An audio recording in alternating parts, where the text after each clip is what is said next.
Бүгіннің ең көп фикер алышқан темасы ул әлбәттә беренче қор.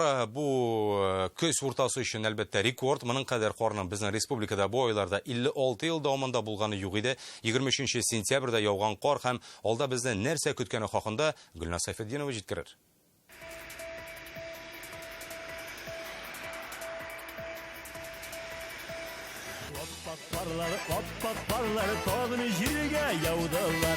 Әле яфраклары саргайырга да, кыюлырга да өлгермәгән агачларда инде калын кар катлама. Ябалак яуган карга сокланучыларның фото, видеолары социаль челтәрләрне тутырды. Бездә менә шундый шәп итеп ябалак кар ява.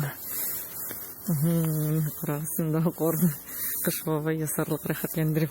Искитерлек матур бу, искитмәле. Беренче кар президентны да битараф калдырмый, фотоны улда куя. Күпләр кар баба ясарга хыяллана, икенчеләре ясап та өлгерә, өченче берләре тәгәрмәч алыштырырга киңәш итә.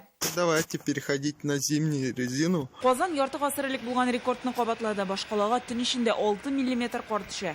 Иртәрәк әле бит сентябрь. Җылы булырга тиеш. Но тем не менее, тәрәзәдән карасам кар жава. Климат галәмәте үзгәреп бара. Кыш түгел, җәй түгел инде хәзер. Балама 1,5 годика.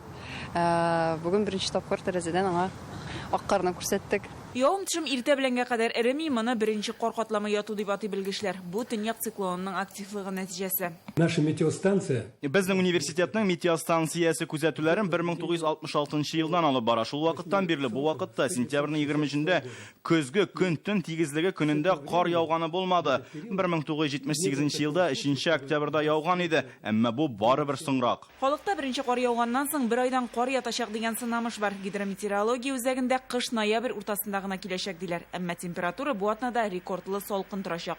Төнлә -2-гә кадәр, көндез 8-дән артмый.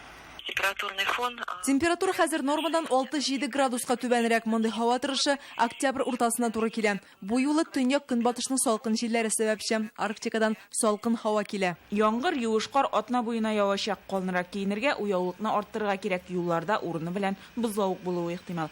Гөлнас Сайфетдинова, Чулпан Касыймова, Данил Филатов, Яңа гасыр каналы.